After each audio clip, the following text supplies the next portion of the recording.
Hi dears, അപ്പം നമുക്ക് തുടങ്ങാം. ഫ്ലോറും ബേക്കിംഗ് പൗഡറും നന്നായിട്ട് മിക്സ് ചെയ്ത് വെച്ചതിന് ശേഷം ഒരു എഗ്ഗ്, വാനില എസൻസ്, ഷുഗറും ചേർത്തിട്ട് നന്നായിട്ട് ഫ്ലഫി ആവുന്നത് വരെ ബീറ്റ് ചെയ്തെടുക്കുക. ദെൻ അതിലേക്ക് കുറച്ച് ഓയിൽ ചേർത്ത് ജസ്റ്റ് ഒന്ന് മിക്സ് ചെയ്തെടുക്കണം. അതിനുശേഷം നമ്മൾ അരിച്ച് മാറ്റി വെച്ചിരിക്കുന്ന ഫ്ലോറ് ഇതിൽ ചേർത്ത് പതുക്കെ മിക്സ് ചെയ്തെടുക്കണം. നമ്മളിപ്പോൾ ബെൻഡോ കേക്കിനുള്ള റെസിപ്പിയാണ് റെഡിയാക്കിക്കൊണ്ടിരിക്കുന്നത്. ഒരു 4 ഇഞ്ച് സൈസ് വരുന്ന കേക്കാണിത്. ഇനി നമുക്ക് ഈ ബാറ്ററിലേക്ക് കുറച്ച് മിൽക്ക് ആഡ് ചെയ്യാനുണ്ട്. സോ അതിനായിട്ട് നമ്മൾ ഡയറക്റ്റ് മിൽക്ക് ആ ബാറ്ററിലേക്ക് ഒഴിക്കുന്നതിന് പകരം ബാറ്ററിയിൽ നിന്ന് കുറച്ചെടുത്തിട്ട് ഈ മിൽക്കിലേക്ക് മിക്സ് ചെയ്ത് ആ മിക്സ് ബാറ്ററിൽ മിക്സ് ചെയ്താണ് എടുക്കുന്നത്. ദെൻ 4 ഇഞ്ച് ട്രേയിൽ ബാറ്റർ ഒഴിച്ച് നന്നായി ടാപ്പൊക്കെ ചെയ്ത് ഒരു 160 ഡിഗ്രിയിൽ 20 to 25 മിനിറ്റ്സ് ബേക്ക് ചെയ്തെടുത്താൽ നല്ല സോഫ്റ്റ് സ്പഞ്ച് റെഡിയാണ്.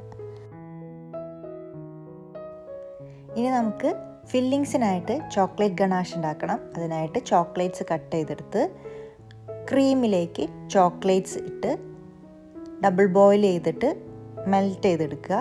ദെൻ കുറച്ച് നേരം റെസ്റ്റ് ചെയ്ത് കഴിയുമ്പോൾ ഇതുപോലെ നല്ല ക്രീമി ഗണാഷ് നമുക്ക് കിട്ടും.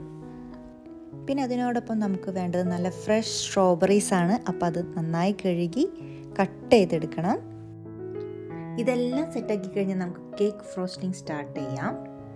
ക്രീമും ചോക്ലേറ്റ്സും നല്ല ഫ്രഷ് സ്ട്രോബെറീസും ഉള്ളൊരു ഫീലിങ്സ് പൊളിക്കും. ക്രം കോട്ട് ചെയ്ത് കഴിഞ്ഞിട്ടുണ്ടെങ്കിൽ ഒരു മിനിമം 1 hour എങ്കിലും ഫ്രിഡ്ജിൽ വെക്കാൻ ശ്രദ്ധിക്കുക. അതിൽ കൂടുതലിരുന്നാൽ നല്ലത്. കാരണം കേക്ക് നല്ല സെറ്റായിട്ട് നമുക്ക് കിട്ടും. ഫൈനൽ കോട്ട് ചെയ്യുമ്പോൾ ഇത്തിരി കൂടി ഈസി ആയിരിക്കും. റെസ്റ്റൊക്കെ കഴിഞ്ഞ ആളെത്തിയിട്ടുണ്ട്. ഇനി നമുക്ക് ഫൈനൽ കോട്ടിങ് ചെയ്യാം. അതിനുശേഷം നമുക്ക് കേക്കിൻ്റെ ഡിസൈൻ പാർട്ടിലേക്ക് കടക്കണം. അതിൻ്റെ ഭാഗമായിട്ട് നമുക്ക് വേഫർ ഷീറ്റ് ഇതുപോലെ കേക്കിൻ്റെ ഹൈറ്റിനനുസരിച്ച് ഒരു 1 centimeter വിഡ്ത്തിൽ കട്ട് ചെയ്തെടുക്കണം.